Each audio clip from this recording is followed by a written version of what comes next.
Heroes and Legends Dynasties Banquron Insuran. The Furbin have made significant strides. They pushed back foes and opponents. They worked feverishly to steal Orishian technology, and now they had worked themselves to get the cooperation of the city group, Banquron. And with their closeness with the Scotian, they had once again formed the Furbin Alliance and worked feverishly in secret to maintain all official strength on their Furbin ancestors to take the universe whole.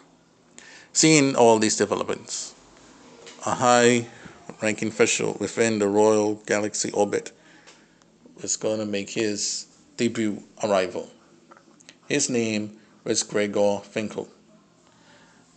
One day he entered the royal palace, and he was very highly respected as the Lord of the Finco royals. He was the older cousin of the sitting royal family, and he was highly respected, almost like the viceroy of the land.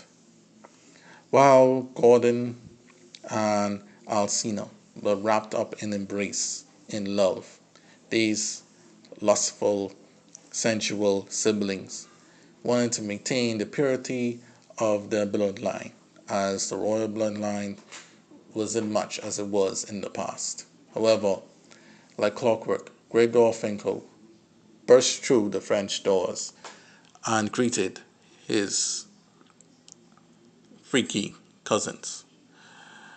Gordon, Alicina, certainly Builderon cannot be your only objective. The times are moving ahead and you two are wrapped up in bed like spiders and scorpions. And then Alicia, refusing to cover up, saying that they were all family. Say, dear cousin Gregor, what brings you to our humble den of sin? And then Gordon getting up, putting a sheet around himself. Royal-Finco, good. Seems you've returned from the frontier. What is there to report? Royal-Finco then sat on a chair that was distance away from their bed and said, we need to move again. Our enemies are looking to join forces with each other. That would be problematic for our forces. And then Gordon was like, what do you suggest we do then?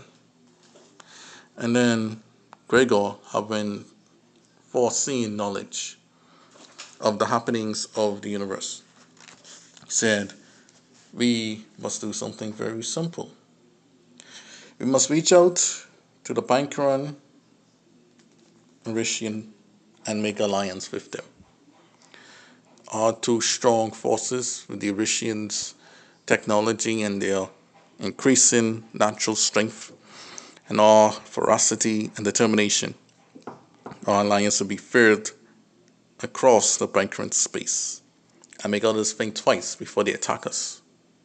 Gordon liked the idea so much that his manhood started to rise a little bit. And he said, oh, sorry, cousin, my bad. Anicia then chuckled and said, brother always gets excited when he hears good news. Well, anyway, cousin, who do you suggest should be the envoy of this? And would the Orishians actually agree to ally with us? And then Gregor said, of course, I myself will be going initially, but you two will go after me. Once Lady Zarya of the Orishians, Zavia of the Orishians, join, I'm going to go to her personal general, Fascia, who she trusts very much. I'm going to meet with him tomorrow, and then we'll meet with the higher ups. From then I will get intel of what's going on within the Orishian and notify you a lot of her strengths and weaknesses. And so we can approach this carefully. And then Gordon returned, having calmed down himself, and said, indeed, it would be good to lie with the Orishians indeed. We can know just how strong or how weak they are. Once we swallow all of Banquron and this universe whole, we will then find a way to turn on them and destroy them if the need arises. And then he said, and then Gregor replied and said, huh, I see it's always good that you are thinking with your head. That is in your skull, I mean. And then Gregor bid them adieu and left. The two honey siblings then embraced back in bed, continuing their lustful activities. The royals were once again about to make a move in which will change the fate of the universe as a whole.